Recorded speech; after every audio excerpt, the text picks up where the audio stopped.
tahun ini ada dua aliran masuk ke negeri kita. Siapa? Yang pertama aliran Wahabi, atau faham Wahabi. Wahabi ini masuk. Kemudian yang kedua faham Syiah. Syiah ini juga masuk ke negeri kita, walaupun di Pekanbaru atau di Riau ini tidak kedengaran Syiah karena mungkin sedikit. Yang banyak kedengaran kalau di Sumatera biasanya di Palembang karena banyak Habibnya, atau ke timur di Jakarta sekalian karena.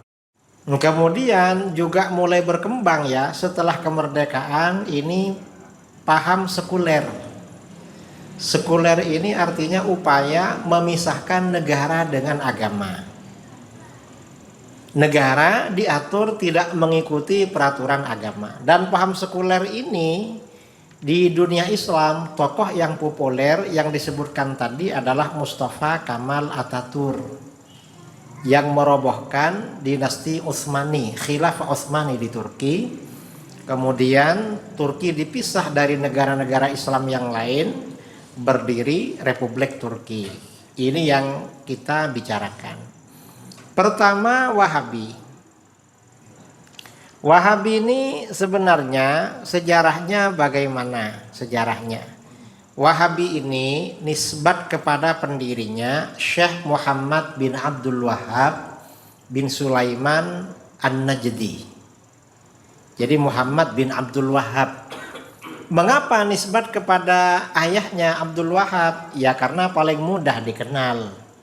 Kalau dinisbatkan kepada namanya sendiri, ini umat Islam memang menyucikan nama Nabi kita menjadi nisbat kelompok tertentu. Jadi nisbat kepada ayahnya Muhammad bin Abdul Wahhab. Siapa yang menyebut mereka Wahabi? Yang menyebut mereka Wahabi ya Wahabi juga. Karena ini kadang-kadang ini perlu kita jelaskan. Sebagian Wahabi bilang nama Wahabi ini nama bikinan orang-orang luar Wahabi. Ini gak betul. Karena ulama-ulama Wahabi tempo dulu memang menyebut dirinya Wahabi. Sampai-sampai ada ulama Wahabi pada masa berdirinya kerajaan Saudi Arabia, Raja Abdul Aziz. Muftinya bernama Syekh Sulaiman bin Sahman An-Najdi.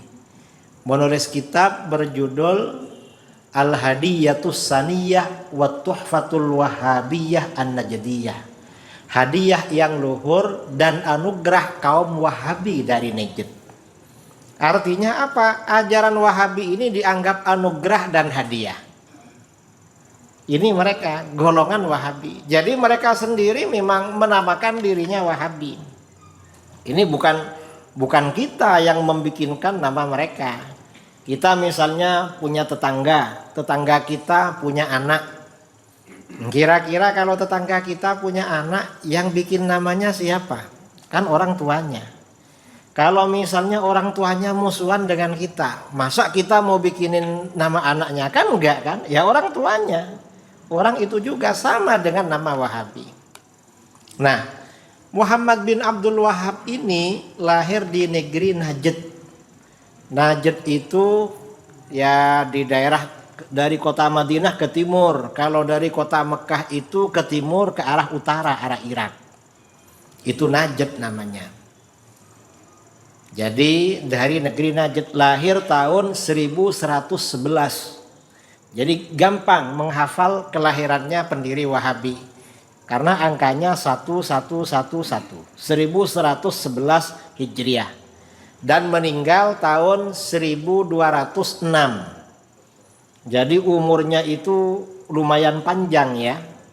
Kalau lahir 1111 lalu meninggal 1206, itu lama hidupnya. Berapa? 95 kan ya? 95 memang.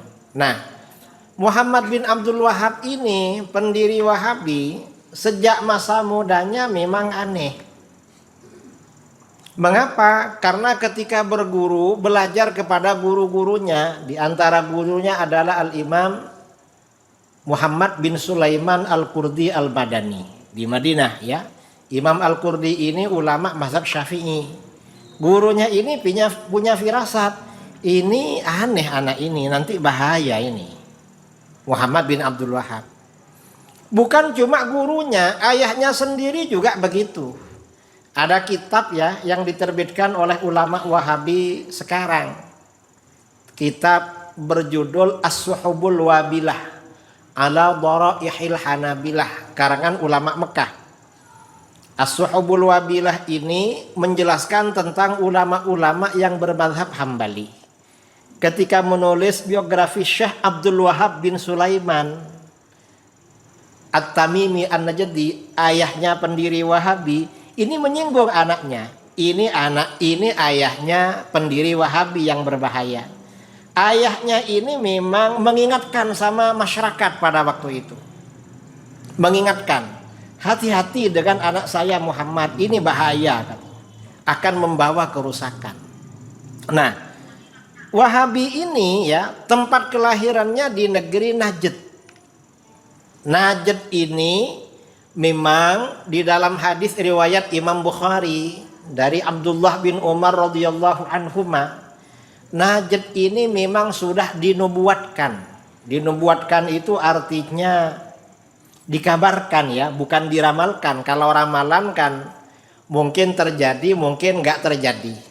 Tapi kalau yang menyampaikan Rasulullah SAW bukan ramalan, memang al-ikhbar bil ghaib, mengabarkan perkara gaib yang akan terjadi. Suatu ketika Rasulullah SAW berdiri di atas mimbar. Lalu Rasulullah SAW berdoa, Allahumma barik lana fi syamina wa fi yamanina. Ya Allah, berikan keberkahan bagi kami di negeri Syam dan di negeri Yaman. Rasulullah mendoakan berkah untuk umat Islam, keberkahan ini di negeri Syam dan negeri Yaman. Karena yang didoakan cuma Syam dan Yaman, para sahabat minta, wa fi najdina ya Rasulullah, doakan pula keberkahan untuk negeri Najd. Karena kami juga kadang berdagang ke Najd. Kalau gak barokah gimana hasilnya? Ternyata apa? Yang kedua kalinya Rasulullah berdoa lagi, Allahumma barik lana fi syamina wa fi yamanina. Ya Allah, berkahilah bagi kami di negeri Syam dan di negeri Yaman. Akhirnya sahabat minta lagi, wa fi najdina ya Rasulullah. Para sahabat itu kalau minta sekali gak dikabulkan, minta lagi. Karena Rasulullah itu penyayang pada sahabatnya, pada umatnya penyayang. Najd Rasulullah doakan pula. Ternyata untuk yang ketiga, untuk apa namanya? Yang ketiga, Rasulullah berdoa lagi, Allahumma barik lana fi syamina wa fi yamanina. Ya Allah, berilah keberkahan bagi kami di negeri Syam dan Najd. 3 kali gak mau di negeri Syam dan negeri Yaman. 3 kali Rasulullah gak mendoakan Najd. Untuk terakhir kalinya sahabat meminta lagi, memohon, wa fi najdina ya Rasulullah, doakan pula keberkahan bagi kami di negeri Najd. Ternyata apa? Rasulullah gak berdoa, malah Rasulullah bersabda, hunakaz zalazil wal fitan. Di Najd ini tempat timbulnya kegoncangan dan berbagai fitnah. Artinya fitnah dalam agama. Umat Islam akan mendapatkan malapetaka dari Najd. Malapetaka berkaitan dengan urusan agama. Wa hunaka yatla'u qarnus syaitan. Dan di Najd ini akan muncul si tanduk setan. Di Najd ini akan muncul si tanduk setan. Ternyata bagaimana? Karena Najd ini tidak didoakan berkah oleh Rasulullah SAW. Begitu Rasulullah wafat, di Najd ini muncul yang namanya Musailamah Al-Kadzdzab. Yang dia juga mengaku-ngaku nabi, mengajak orang-orang murtad keluar dari Islam pada waktu itu. Nah, jadi memang tidak didoakan berkah.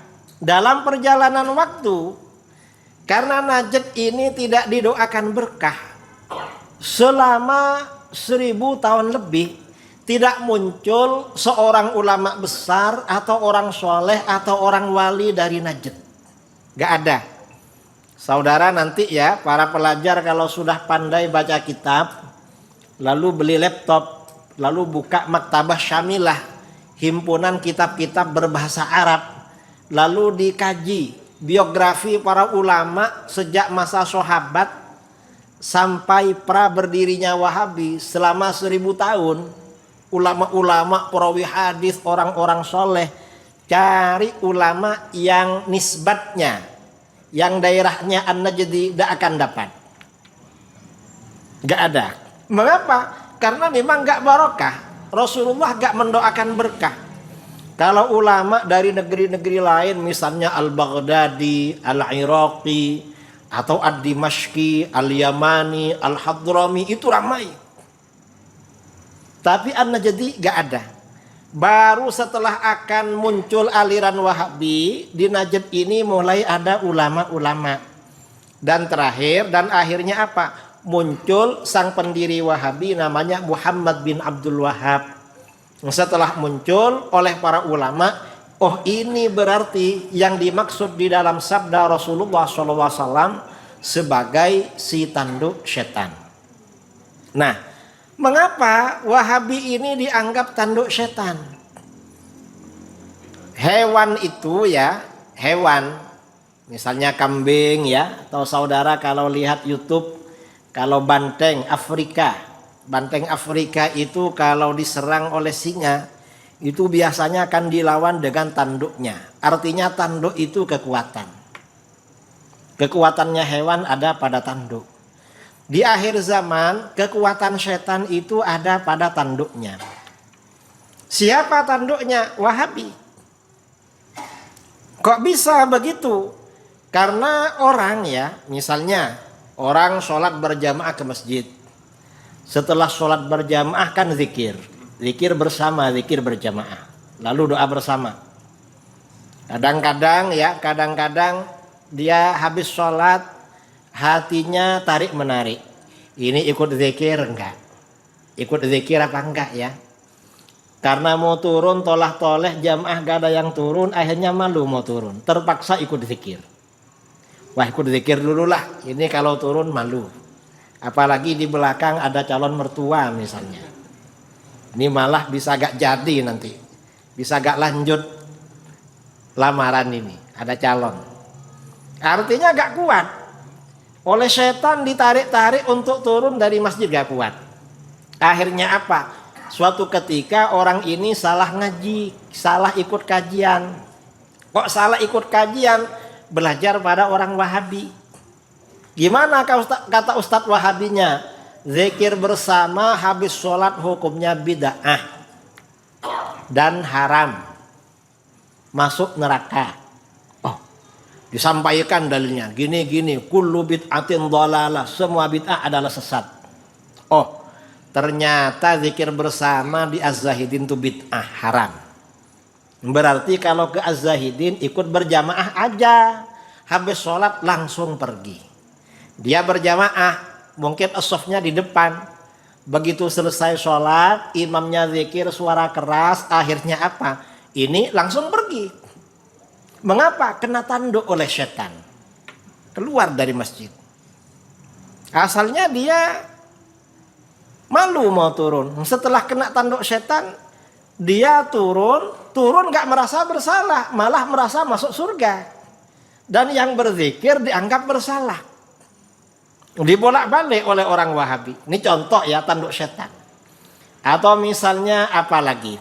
Di dalam masalah lain ya. Misalnya di Indonesia ini kalau ada orang meninggal dunia, biasanya keluarganya bikin acara tahlil. Kalau di Pekanbaru ini tahlilan habis maghrib apa asar? Habis maghrib ya, orang-orang ngumpul lalu oleh Buya baca Fatihah lalu baca tahlil. Dia awalnya ikut tahlil, dia kadang ikut kadang enggak. Kan yang ikut Wahabi rata-rata kebanyakan mantan pemalas. Baru bertaubat memang yang malas-malas itu, yang ikut Wahabi. Jadi dia kadang ikut kadang enggak. Kalau enggak ikut, dia sebelum Wahabi, enggak ikut ini enggak enak sama tetangga. Ini tetangga sendiri. Akhirnya apa? Ikut tahlil. Kadang ikut kadang enggak. Lama-lama dia ikut kajian Wahabi. Lalu apa? Kata Ustadz Wahabi, tahlilan bid'ah. Kalau ada orang mati jangan ikut tahlil. Itu bid'ah, hukumnya haram. Masuk neraka. Akhirnya bagaimana? Dari Ustadz Wahabi ini masuk, ada tetangganya mati, gak mau tahlil dia. Mengapa? Kena tanduk setan. Diterjang tanduk setan, gak mau tahlil. Malah kawan-kawannya yang tahlil diejek, ngapain tahlil? Kenapa? Bid'ah itu. Zikir untuk orang mati bid'ah. Nah ini namanya tanduk setan. Dan di akhir zaman ini ya, di akhir zaman seperti sekarang, ajaran-ajaran sesat ini semakin merajalela, termasuk faham Wahabi.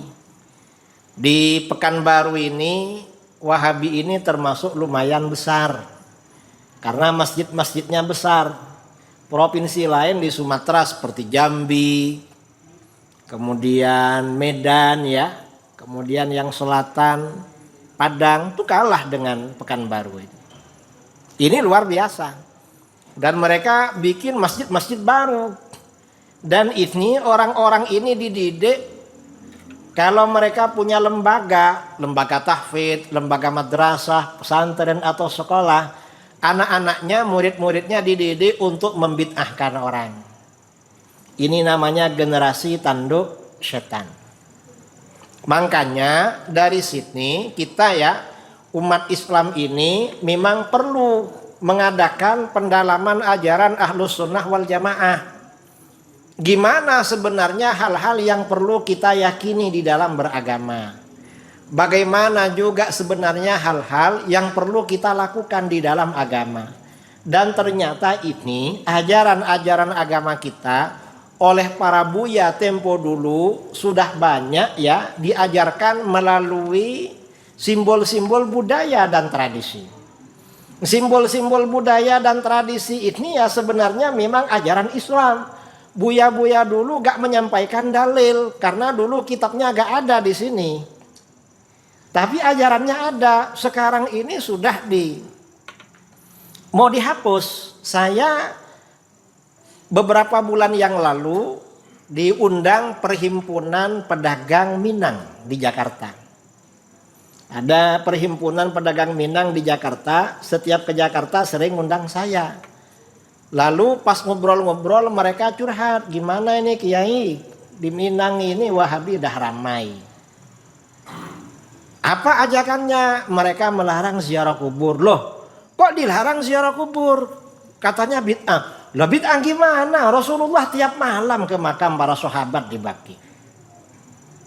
Wahabi ini macam-macam, seakan-akan sunnah tapi melarang sunnah. Ini contoh ya. Kalau orang Ahlus Sunnah wal Jamaah ini kan rajin ziarah kubur. Kadang untuk mendoakan orang tua atau guru atau siapa. Kadang-kadang kalau yang diziarahi itu makam para nabi atau orang soleh, para wali, kita berdoa untuk diri sendiri. Kata Wahabi apa? Untuk mendoakan orang mati gak perlulah ke kuburan, cukup dari masjid. Padahal dia di masjid gak berdoa juga.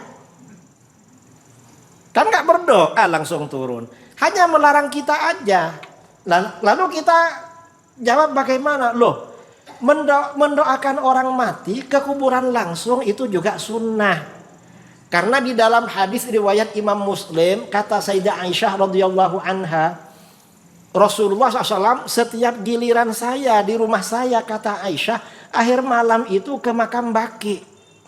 Tiap malam Rasulullah ke kuburan. Kita ini kalau malam-malam ke kuburan mungkin gak berani. Mengapa? Karena kuburan di daerah kita banyak pohon-pohon. Kalau ada apa-apa, ada bayangan dikira hantu. Kalau di Madinah kan gak ada pohon kan. Jadi hantu bersembunyi gak ada tempat di sana kira-kira. Padahal enggak lah, hantu itu gak ada. Nah, Rasulullah tuh tiap akhir malam kata Aisyah ke makam Baqi. Lalu mengucapkan salam pada mereka, lalu mendoakan. Allahumma ghafir li ahli baqi'il gharqad. Ya Allah, ampuni dosa orang-orang makam Baqi ini. Artinya apa? Mendoakan orang mati itu dianjurkan, ziarah kubur dianjurkan untuk mendoakan. Itu sunnah lain itu. Nah, sekarang ini kita ini sudah jarang ziarah kubur. Cuma kadang-kadang ya kalau orang Melayu, orang Sumatera, ziarah kubur itu menjelang puasa. Betul. Hari Jumat terakhir menjelang puasa. Kadang-kadang juga hari raya ziarah kubur. Ini menjelang puasa Wahabi marah-marah. Mengapa? Gak ada dalil Rasulullah ziarah kubur menjelang puasa. Rasulullah tiap malam. Berarti menjelang puasa Rasulullah ke kuburan. Kan tiap malam. Lalu ketika hari raya kita ke kuburan, mereka teriak-teriak lagi. Apa katanya? Ziarah kubur pada hari raya bid'ah. Mengapa? Hari raya itu untuk bersenang-senang. Wah, Rasulullah tuh tiap malam ke kuburan. Dalam hadis Sahih Muslim, kalau tiap malam berarti hari raya, malam hari raya kan ke kuburan juga itu. Mendoakan mereka. Kata mereka, hari raya ini untuk bersenang-senang. Kalau ke kuburan kan bersedih-sedih. Padahal kita ziarah kubur bersama istri, bersama anak, gak sedih. Mengapa? Wong pakai baju baru. Sekarang itu ya, jangankan ziarah kubur orang tua yang lama meninggal. Ada orang meninggal. Kalau dulu ketika ada orang meninggal, tetangga-tetangga itu memang benar-benar berduka. Mengapa? Prihatin, mengkhawatirkan akan yang dihadapi oleh almarhum ini di alam kubur. Tetangga-tetangga, karena orang dulu kan orang soleh, orang bertakwa. Jadi rasa khosyah, rasa takut pada Allah itu benar-benar tertanamkan dalam jiwa. Sekarang ini ada tetangga meninggal, kadang-kadang sambil gali kuburan. Lalu waktu digali kok ada tulang. Jadi candaan itu. Ayo tulangnya siapa ini?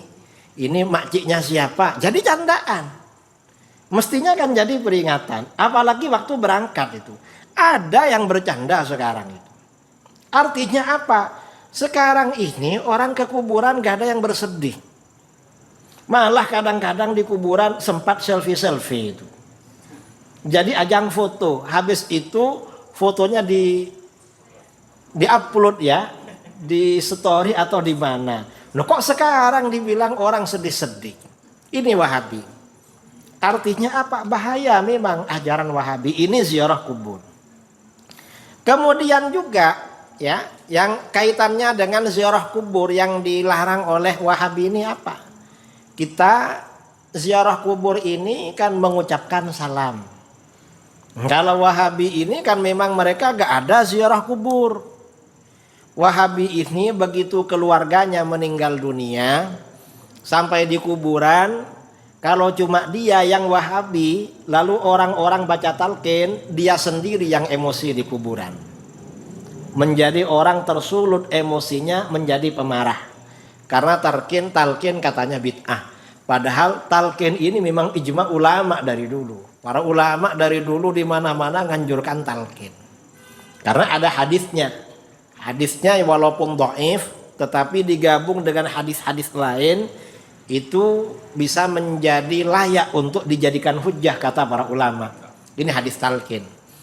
Kemudian begitu pulang dari kuburan ya, kalau orang-orang ahlus sunnah ini di rumah biasanya menyiapkan hidangan makanan. Orang yang takziah dikasih makan. Lalu malam harinya ada acara tahlil. Kalau Wahabi itu katanya bid'ah ngasih makan itu. Haram bid'ah. Padahal enggak. Itu memang ada khilafiyah di kalangan para ulama. Kalau para sahabat, Sayyidina Umar bin Al-Khattab ketika akan wafat wasiat. Nanti orang-orang yang takziah kasih makan.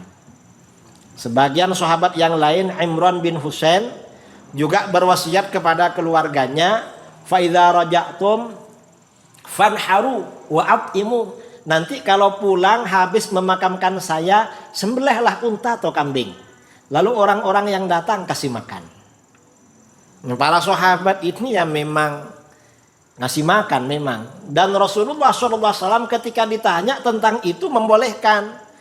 Ada sahabat namanya Amr bin As, tanya sama Rasulullah, Rasulullah, ayah saya As bin Wa'il. As bin Wa'il ini nazar dulu akan menyembelih unta 100 ekor. Ada orang Pekanbaru nazar nyembelih kambing atau sapi 100 ekor, ada? Belum ada ya, belum ada. As bin Wa'il ini pernah nazar nyembelih unta 100 ekor. Belum sempat nyembelih dia meninggal. Lalu abang saya, kata Amr, abang saya Hisham bin Al-As sempat nyembelih 50 ekor. Gimana Rasulullah? Apa saya sembelihkan sisanya yang 50 ekor untuk ayah saya? Kebetulan As bin Wa'il ini meninggalnya dalam keadaan musyrik. Maka apa jawaban Rasulullah SAW? Seandainya ayah kamu ini tidak kafir, seandainya ayah kamu ini orang mukmin, kamu menyembelih, bersedekah atau haji bermanfaat sama ayah kamu. Cuma dia kan orang kafir, gak berguna. Artinya apa? Sedekah makanan untuk orang yang meninggal dalam keadaan beriman itu bermanfaat. Sedekah, termasuk sedekah kenduri. Dan ini dalil-dalilnya banyak sekali. Makanya oleh para buya tempo dulu, para ulama tempo dulu, ini diterapkan dalam tradisi yang disebut kenduri kalau di Jawa. Kalau di sini apa namanya? Hah? Kenduri juga ya? Kasih makan. Dari dulu ada. Lah ini Wahabi melarang-larang begini. Kemudian acara tahlilannya dilarang juga. Mengapa? Itu kok zikir terkomando. Ada yang mimpin, lalu yang lain ikut. Lah terus kenapa? Gak benar itu, gak boleh bid'ah. Lah bid'ah gimana? Oh, sebagian sahabat ada yang meninggal dunia, Rasulullah SAW juga mengkomando. Rasulullah bukan mengkomando ya, di dalam hadis riwayat Imam Ahmad, ketika sahabat Sa'ad bin Mu'adz meninggal dunia, Rasulullah SAW ramai-ramai pergi takziah. Begitu dimakamkan, fasabbaha Rasulullah SAW tawilan. Rasulullah baca subhanallah dalam waktu yang lama. Fasabbahna, para sahabat baca subhanallah semua. Tsumma kabbara, lalu Rasulullah baca takbir. Fakabbarna, para sahabat baca takbir. Dalam satu riwayat Rasulullah baca la ilaha illallah, para sahabat baca. Artinya apa? Zikir terkomando untuk orang yang meninggal dunia itu sudah dilakukan oleh baginda Rasulullah SAW. Selesai Rasulullah baca zikir, para sahabat ada yang bertanya, ya Rasulullah, ma laka tusabbih fatukabbir. Hai Rasulullah, mengapa tadi Rasulullah baca tasbih, baca takbir, gak langsung pergi? Rasulullah SAW menjawab, jawaban beliau, laqad tadayaqa ala hadzal 'abdis salih qabruhu. Hamba Allah yang soleh ini tadi benar-benar dijepit oleh kuburannya. Bayangkan, ada orang soleh dijepit kuburan. Kira-kira yang gak soleh bagaimana kira-kira? Kira-kira. Lalu kata Rasulullah, hatta khosyitu alla yufarraja'an. Saya sampai khawatir hamba Allah yang soleh ini gak dilepaskan dari jepitan kubur. Makanya dibacakan zikir hatta farrajallahu an, hingga Allah melepasnya dari jepitan kubur. Nah, berdasarkan hadis ini, zikir tahlil ya yang kita baca untuk orang mati itu ada dasarnya dalam sunnah dan bermanfaat bagi orang yang meninggal. Cuman yang afdal memang itu dibaca di kuburan. Cuma kita ini apalagi di Riau ya, kadang-kadang baru dimakamkan, mendung sudah menutupi, mau hujan, akhirnya segera pulang. Makanya tahlilnya malam-malam di rumah, cocok itu. Karena kata Wahabi, mendoakan orang mati gak perlu ke kuburan. Di rumah aja. Di rumah disalahkan lagi sama mereka. Kalau mereka gak mau mengadakan. Nah ini namanya yang dimaksud dengan tanduk setan. Wahabi tanduk setan, karena mengapa? Kalau ini amalan-amalan baik ini tidak dibid'ahkan oleh orang Wahabi, orang yang tidak hadir ke majelis zikir, tidak hadir ke tahlilan, gak ziarah kubur, ini paling-paling ya orang pemalas. Dan mungkin sewaktu-waktu dia datang karena mungkin Wah, ini kalau gak datang nanti ayah saya kalau meninggal tetangga gak ada datang. Walaupun dia datangnya kurang ikhlas, khawatir kalau bapaknya meninggal gak didatangi sama tetangga. Terpaksa dia datang. Mungkin begitu. Tapi begitu Wahabi berfatwa, ajaran ini dianggap bid'ah, orang ini gak datang dan merasa paling benar. Malah yang datang, yang melakukan disalahkan. Ini saudara yang disebut dengan tanduk setan. Makanya hati-hati dengan ajaran Wahabi. Mengapa? Karena ajaran Wahabi ini ya memang berbeda dengan ajaran Ahlus Sunnah wal Jamaah. Mereka ini memang mengajak kita tidak percaya kepada hal-hal gaib, di mana kita diwajibkan beriman pada hal-hal itu. Contoh ya, yang mereka mengajak tidak percaya kehidupan alam barzakh. Kalau di dalam ajaran Islam itu Rasulullah SAW di alam barzakh itu masih hidup dan mendoakan kita umatnya. Rasulullah mendoakan terus. Wahabi gak percaya. Begitu disampaikan hadis, mereka terkejut. Kok ada ajaran begini? Mengapa gurunya gak menyampaikan?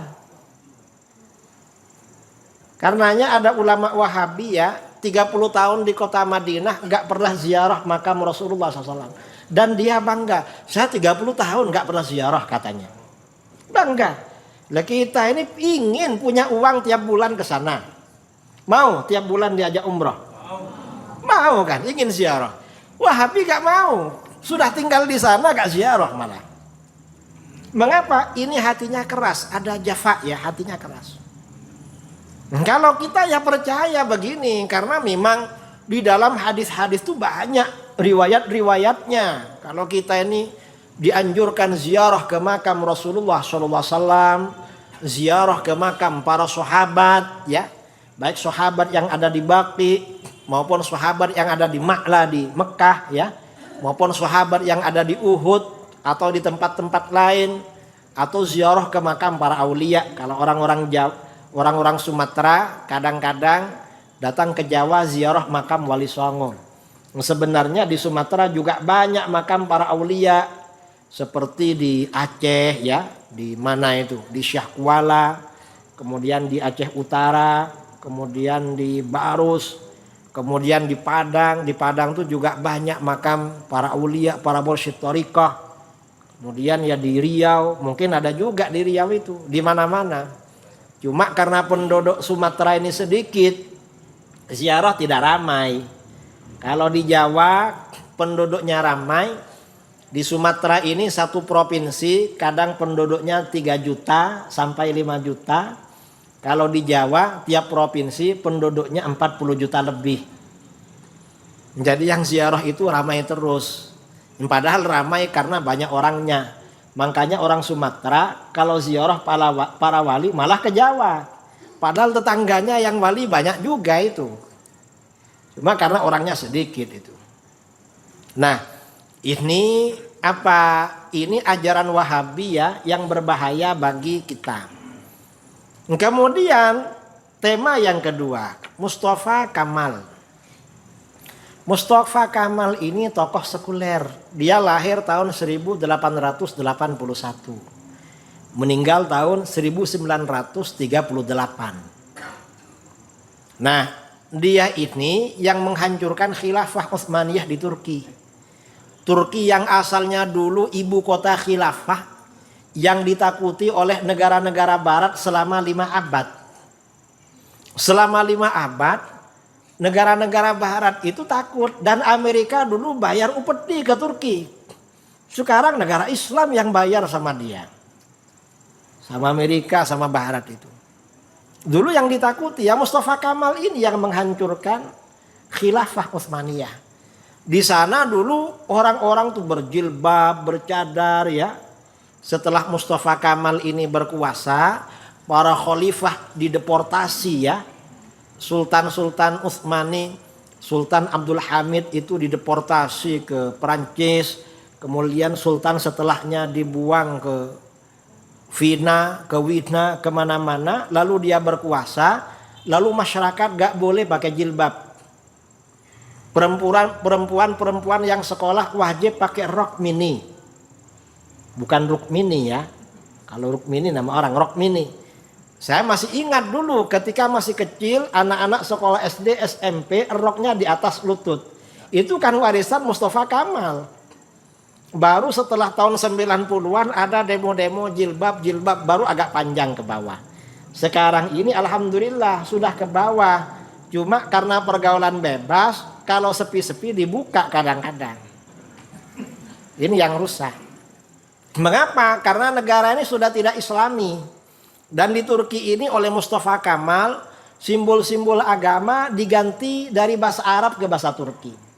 Pondok-pondok, madrasah-madrasah ditutup semua. Ribuan ulama dibunuhnya.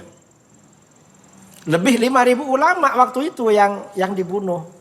Cuma ada ulama namanya Sayyid Sulaiman yang mendirikan pondok Sulaimaniyah. Sayyid Sulaiman ini karena mengajar waktu itu gak bisa, akhirnya apa? Sayyid Sulaiman ini seorang ulama beralih menjadi sopir taksi. Kalau ada anak muda bekerja dekat dengan beliau ditanya, kamu gajinya berapa sebulan?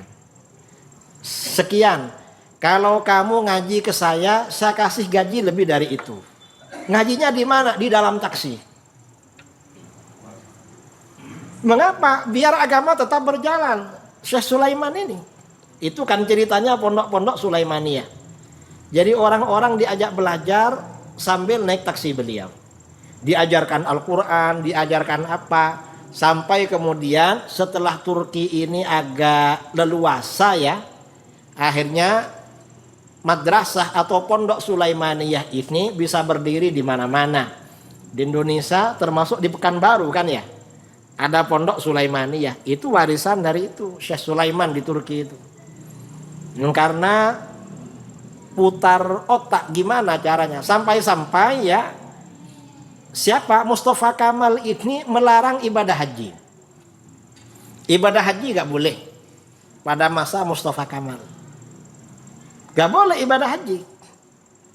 Dan ini hal-hal yang semacam ini munculnya aliran-aliran sesat ya, aliran-aliran sesat termasuk Wahabi. Ini memang sudah dinubuatkan oleh baginda Rasulullah SAW. Dalam hadis riwayat Imam Ahmad dari Abu Hurairah radhiyallahu an, Rasulullah SAW bersabda, "Latunqadanna ural Islam urwatan urwatan." Sungguh simpul-simpul Islam, tali-tali Islam akan benar-benar diputus satu demi satu. Artinya ajaran Islam ini ditinggalkan satu demi satu. Siapa yang nyuruh meninggalkan? Ada yang menyuruh itu aliran sesat melalui fatwanya. Ada yang menyuruh itu pemerintahan yang tidak islami melalui kebijakannya. Kullama intaqadat urwatun tashabbatsan nas billati taliha. Setiap ada simpul terputus, ada ajaran berganti, orang-orang berpegangan dengan sisanya. Sisanya dipegang, nanti diputus lagi, pindah, tambah sedikit. Apa saja? Awwaluhunna al-hukmuh. Simpul pertama yang akan diputus oleh umatku adalah hukum. Artinya tidak berhukum Islam. Berdirinya kerajaan-kerajaan atau negara-negara sekuler. Dulu kerajaan-kerajaan di Nusantara, kalau di sini kan kerajaan Siak ya. Sultan yang terakhir siapa? Syarif Qasim. Itu kerajaan Islam yang berlaku hukum Islam. Kerajaan-kerajaan kalau di Jawa ya, Kesultanan Banten, lalu ke timur Kesultanan Cirebon, ke timur lagi Kesultanan Mataram, ke timur lagi Kesultanan Sumeneb di Madura, ke timur lagi Kesultanan Bima, Kesultanan Lombok, ke timur lagi Kesultanan Tidore dan Ternate. Agak ke utara Kesultanan di Sulawesi. Itu Islam yang dijalankan. Hukum Islam yang dijalankan. Tapi bagaimana setelah kemerdekaan, negara ini memang dikendalikan oleh orang-orang sekuler, hasil didikan orang-orang Belanda ya. Kemudian negara kita tidak berhukum Islam. Kemudian yang terakhir apa nanti? Wa akhiruhunna as-shalah. Yang terakhir nanti akan diputus adalah sholat. akan ada larangan sholat. 4 tahun lalu ada testing larangan sholat. Cuma yang dilarang bukan sholat di rumah, yang dilarang sholat di masjid. Alasannya apa? Covid. Covid itu menular kalau sholat berjamaah aja. Tapi kalau ngumpul-ngumpul di hiburan apa gak ada Covid. Ini kan aneh kan? Ini berarti kan memang sasarannya kan umat Islam. Karena orang-orang yang bikin larangan dulu ketahuan bikin konser musik-musik. Gak ada tindakan. Sementara yang sholat ke masjid-masjid gak boleh. Dulu masjid-masjid di kota-kota entah di sini ada apa enggak, kan dikasih jarak 1 meter. Ada di sini. Ada juga ya. Ini ya mungkin termasuk nubuat dalam hadis ini, testing. Larangan sholat. Yang enak itu kemarin yang hidup di desa-desa, di kampung-kampung. Karena agak terjangkau larangan. Yang payah ini yang di kota-kota. Nah ini memang nubuatnya seperti itu. Artinya apa? Ke depan ini fitnah agama akan banyak terjadi. Kalau terjadi fitnah-fitnah seperti ini, maka bagaimana? Kalau ada fatwa-fatwa atau peraturan-peraturan yang merubah ajaran agama, asalnya ajaran ini dijalankan dari dulu, sekarang kok dibid'ahkan, dilarang-larang, dibilang haram, maka bagaimana? Hati-hati. Karena itu termasuk serial tanda-tanda akhir zaman. Itu biasanya ya aliran macam-macam. Ada aliran Wahabi, ada aliran Syiah, kemudian ada aliran liberalisme, sekularisme, kemudian juga pluralisme ya, ajaran-ajaran lain yang bermacam-macam itu. Dan ini akan terus muncul. Mengapa terus muncul? Karena umat Islam ini semakin lemah ke depan. Kita ini perlu ya anak-anak kita dididik, masukkan pondok. Ustadz Ridho ini bikin pondok namanya Ihya Ulumuddin. Kemudian agak jauh dari sini UAS dan kawan-kawan bikin pondok Nurul Azhar. Lalu Ustadz Zulhendri Rais bikin pondok Darul Hadis Idrusiyah. Dan ustadz-ustadz yang lain. Nah, anak-anak kita ini masuk pondok, ini tujuannya apa? Paling enggak ke depan itu menjaga diri. Mengapa menjaga diri? Karena ke depan ini taruhan yang paling berat itu taruhan keimanan, saudara. Orang ini yang penting beriman ke depan ini. Kalau sekarang ini ya makanan ini yang penting halal atau syubhat. Kalau cari yang halalan thayyibah sekarang ini susah. Syubhat ini sudah lumayan sekarang. Karena rata-rata makanan yang ada syubhat. Yang penting gak haram. Kadang-kadang masih sempat cari yang haram. Sekarang ini yang penting gak haram sudah bagus. Karena syubhat itu biasa sekarang. Ini makanan. Kemudian di dalam beragama yang paling berat ke depan ini menjaga keimanan. Mengapa? Karena dari sana terjadi perubahan dari Timur Tengah. Wahabi ini menguasai tanah suci. Kita para buya di Indonesia ya membentengi umatnya, hati-hati dengan Wahabi. Gimana ajaran Wahabi, Buya? Wahabi ini bahaya. Orang tuh habis sholat baca zikir. Ini ajaran Ahlus Sunnah baca zikir. Atau Ustadz Wahabi juga ada zikir. Akhirnya pergi umrah. Setelah pergi umrah, dia lihat di Masjidil Haram dan Masjid Nabawi kok gak ada zikir. Jangan-jangan Buya itu keliru. Ini masih lumayan karena masalah zikir kan. Ada yang lebih parah. Apa yang lebih parah? Buya menjelaskan di sini tentang aurat perempuan. Aurat perempuan itu sekujur badan kecuali wajah dan telapak tangan. Kalau rambut perempuan Buya termasuk aurat. Nah di Saudi ini terjadi perubahan. 7 tahun yang lalu kita kalau pergi haji umrah petugas imigrasi cowok semua. Laki-laki semua. Sekarang ini petugas imigrasi cewek semua. Dan rambutnya sudah terbuka. Jangankan di imigrasi. Saudara yang uangnya banyak biasanya haji umrah yang mahal-mahal. Akhirnya hotelnya ditempatkan di bawahnya tower itu. Di bawah sebelum ke Masjidil Haram kan banyak mall, toko-toko. Ternyata yang jaga perempuan rambutnya kelihatan. Kalau dulu kita ke Saudi penasaran kayak apa mukanya orang Saudi. Karena tutup semua. Sekarang ini dibuka sampai rambutnya. Akhirnya apa? Ragu-ragu. Kata Buya, rambutnya perempuan itu aurat. Ini di Mekah kok dibuka? Jangan-jangan Buya yang keliru. Ini kalau gak belajar agama bahaya saudara. Kalau sampai menghalalkan perkara haram, konsekuensinya keluar dari Islam. Na'udzubillah min dzalik. Nah ini saya kira kuliah singkat pada malam ini tentang sejarah asal mula berdirinya Wahabi dan siapa sebenarnya Mustafa Kamal Atatürk.